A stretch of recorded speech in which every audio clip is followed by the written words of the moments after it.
কিছু রাস্তা তোমাকে একাই যেতে হবে। সবসময় যে তোমার পরিবার তোমার সাথে থাকবে, বন্ধু তোমার সাথে থাকবে, এটা কখনোই সম্ভব নয়। কিছু রাস্তা তো তোমাকে একাই যেতে হবে। আর যদি যেতে যেতে পা পিছলে পড়ে যাও, তোমাকে নিজে থেকেই উঠে দাঁড়াতে হবে।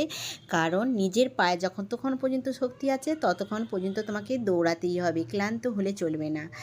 আর সকালবেলা রান্নাবান্না কমপ্লিট করার পর আমি যে কাজটা করি, রান্নার যেসব বাসনপত্রগুলো থাকে সেগুলো সাথে সাথেই ধুয়ে নির্দিষ্ট জায়গায় রেখে দিই, আর সেগুলোই এখন কাজগুলো করছি। আজকে যেহেতু সানডে, আজকে কিন্তু রান্নাবান্না সেই রকম যে চিকেন, সানডেতে আমাদের রেগুলারই চিকেন হয়, কিন্তু এবারে হয় না, কারণ এই কিছুদিন আগে বিরিয়ানি হয়েছিল, রিচ খাবার খাওয়া হয়েছে, সেই জন্য চিকেন করা হলো না। মাছ এনেছিল বাজার থেকে, মাছ করেছিলাম। কী কী তরকারি করেছি সেটাই তোমাদেরকে আজকে শেয়ার করবো, চলো দেখতে থাকো।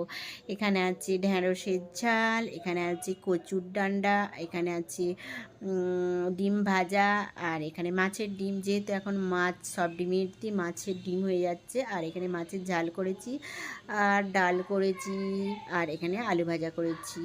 এটাই আজকের মেনু। আর আজকের ভিডিওটা কেমন লাগলো অবশ্যই জানাবে। টাটা বাই বাই, সবাই ভালো থেকো, সুস্থ থেকো।